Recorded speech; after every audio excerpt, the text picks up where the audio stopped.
Islam the Basics. Lesson 2. Belief in Allah. Beliefs. As mentioned, Islam is a complete way of life which is composed of beliefs and subsequent actions. Although there are many topics related to Islamic creed, there are, however, 6 main pillars which are considered necessary for a Muslim to believe in. These 6 pillars are to believe in Allah, His angels, His books, His messengers, the Day of Judgment, decree, the good and the bad. In this lesson, we will briefly explain the first pillar. Belief in Allah. In Islam, belief in Allah, God, entails belief in Him with pure monotheism, oneness, unlike any other religion. To make this clear, the oneness of Allah can be discussed from 2 main perspectives, beliefs and actions. When someone believes that there is only one God, they will then only worship one God. Thereby the worship represents the actions. Actions in Islam are according to intention, and a Muslim must have the intention to worship Allah alone. Allah is one and unique. He cannot be compared to anything within His creation. He is the creator and owner of the entire universe. To help illustrate the oneness of Allah, we will begin by discussing the relation between the creator and the creation. Scientists estimate that the universe is currently expanding faster than the speed of light. If you go back in time, the universe would have been smaller and smaller. Scientists proposed what is known as the Big Bang Theory and conclude that before the Big Bang, the universe was non-existent. We understand from this that Allah, the Creator, is eternal and separate from His creation.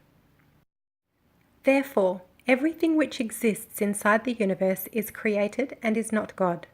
Furthermore, this shows that Allah, God, is the only one who originated the universe and He alone maintains it. It is not reasonable to say that there is another Creator who shared in this creation, with all its perfect systems and structure. Had there been another Creator, the universe would have been ruined. The systems would collide and be incompatible, causing life to fail. This logically rules out polytheistic religions, such as those who worship multiple gods, or dual gods, such as a god of good and a god of evil. Rather, Shaitan, Satan, has deceived them as promised. Additionally, it rules out any religion which teaches to worship anything existing in the creation, such as those who worship trees and cows.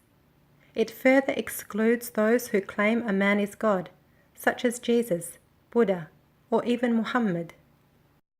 Some may claim that God can do anything, so He can turn into a man. However, if God had turned into a man, He would no longer be God.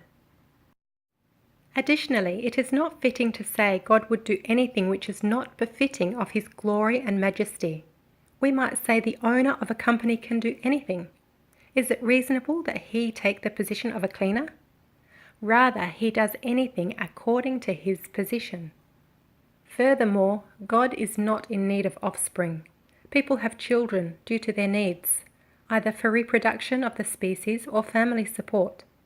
However, God is all eternal and all-powerful, and not in need of lineage or assistance. If anyone considered that God would have a son, then that son would also be of the same essence as the one it was begotten by. Just as cats have kittens, then God would have a god, and it would still not be a human. To imply God had a human son is an insult to His perfect majesty. This is equivalent to likening Allah to mankind, and it is such a great crime that it would almost result in the destruction of the heavens and the earth. God is perfect, powerful, and majestic. He created the heavens and earth in 6 days and rose over His throne managing all affairs. He is not in need of rest, as implied in the Torah or the Old Testament. Rather, that is a deviation placed in the book by the Jews. How big and powerful is Allah! The universe is massive, yet it is nothing compared to its Creator, like a piece of paper folded in His hand. With power did we construct the heaven. Indeed, we are its expanders. And God continues to expand the universe and regulate everything within it, and He knows everything that takes place in His creation. Allah is the Creator, and He alone should be worshipped. He is the manager of the universe, and it is He alone who establishes the religious law. Those who establish their own religious laws have given themselves a position which they have no authority from God. And anyone who follows the religious laws of others have taken those lawmakers as gods. For example, the Jews, who invented acts of worship which were not legislated by Allah, such as wailing at the wall. Or Muslims, who have made it permissible to commit fornication. A person may sin, make a mistake and repent, may Allah forgive them, but to make it permissible and not consider it a sin, this is what negates the pure monotheism as taught by Islam.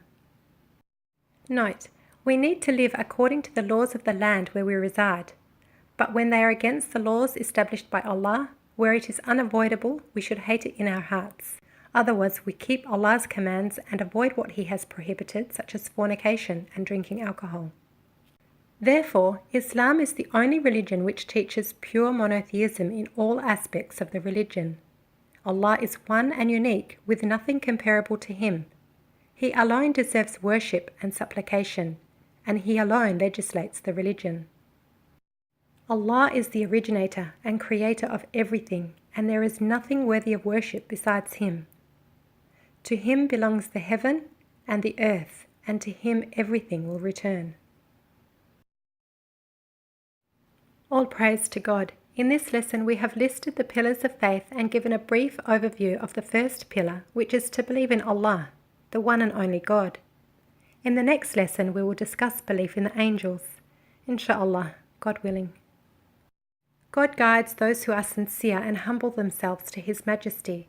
May Allah guide us to be sincere to Him in all our affairs. Ameen.